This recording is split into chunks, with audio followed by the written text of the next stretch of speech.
Skin டேகினை இம்மாதிரியான நூலினை கொண்டெல்லாம் அகற்றக்கூடாது. காரணம், இந்த ஸ்கின் டேகுகளுக்குள் சின்னஞ்சிறு இரத்த குழாய்கள் நிறைந்திருக்கும். சில சமயங்களில் இரத்தம் நிற்காமல் கசிந்து கொண்டே இருக்கும் நிலை ஏற்படும். கடுமையாக இவ்வாறு பிடுங்கும் பொழுது அங்கு ஹைப்பர்ட்ராபிக் ஸ்கார்ஸ் என்ற தடிமன தழும்பு ஏற்படும். இத்தழும்பு ஒருவர் உடலில் நிரந்தரமாய் இருந்து அசௌகரியத்தை அளிக்கும்.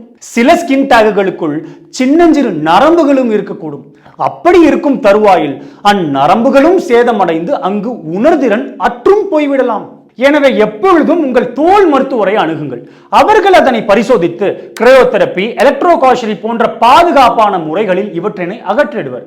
சர்க்கரை நோய், உடற்பொருமன், புனிதமான பழக்க வழக்கங்கள், குப்பை உணவுகளை உட்கொள்வது போன்ற காரணிகளே இவையினை ஏற்படுத்தும். எனவே இதற்கேற்ற வாழ்வியலை மேற்கொள்வதே ஸ்கின் டேகுகள் ஏற்படாமல் பாதுகாக்கும். முடித்திருத்தும் கடைகளில் உங்கள் முடியினை திருத்திவிட்டு அப்படியே அதே கைகளோடு ஒரு நூலினை எடுத்து இதனை பிடுங்குவது எத்தனை பாக்டீரியாக்களை உங்களுக்குள் செலுத்தும் தெரியுமா? வேண்டாம் அன்பர்களே, இனி இவ்வாறு செய்ய வேண்டாம். நன்றி.